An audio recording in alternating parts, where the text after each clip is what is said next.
Okay, get Here we ready to be go. a little bit shy, folks. Between busy schedules, kids, and work, parents are having a lot less sex than they would like to these days. Yes. At least some parents. We're getting ready to go there, seriously. Yeah, we just went there. We just went there. Here to talk about why that's happening or not happening and what they can do to spice things up in the bedroom is love and relationship expert Jennifer Hutt. It's good to have you back, Jennifer. Hi, thanks for having me. Should we warn everybody that if there's young kids in the room, they need to get out? How spicy are we going to get? We're going to get really hot. Okay. Yeah, just so you know. Okay.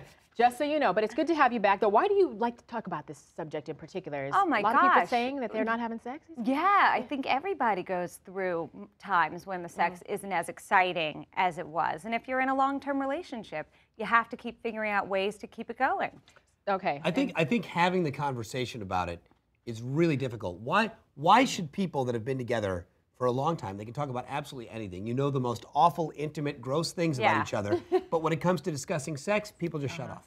Oh gosh, because rejection feeling never goes away. So if someone brings up, imagine if your wife turned to you one day and just said, honey, you're not really doing it for me. Does that sound familiar? I don't really feel. You mean imagine this morning over coffee? I'm not really feeling so turned on lately. Right. I don't really feel like I want to have sex. The implication is that it's about you. Right. Even if it's really not about you, you're going to hear it as it's being about you. Sure. Right. Well, in the August issue, it says Parenting Magazine did a survey to learn about the sexual practices of parents nationwide.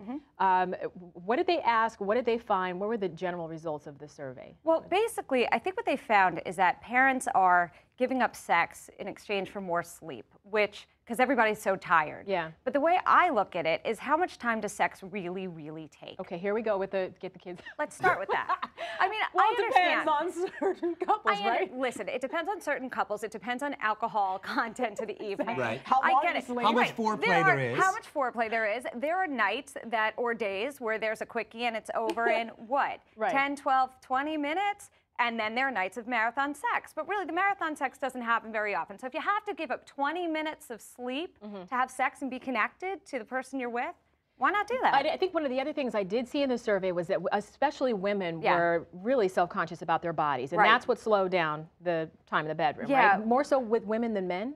I think with women, I think with women, it's more how we feel about our bodies. And if we feel uptight about our bodies, then we're not going to be able to relax enough to let go and then really let go, right? Right. And that's pretty much one of the main reasons. We're there for the connection between the two of us, and we're there to get off, right? Okay. Right. Well, and I think for men, because there's a sort of cruel trick of nature where there's a timing disconnect. A guy can get in bed and be satisfied, well, be done. It's not a cool trick of nature. Boom, like that. Hold on a minute. Well, it's a cool trick of nature that for you this might be a 20-minute endeavor, and for me it might be 2-3 minutes, and then there's a basketball game. Because you're at attention and you're thinking, let me get in there and let me get done with this whole thing. You're a mind reader. But here's the problem with that.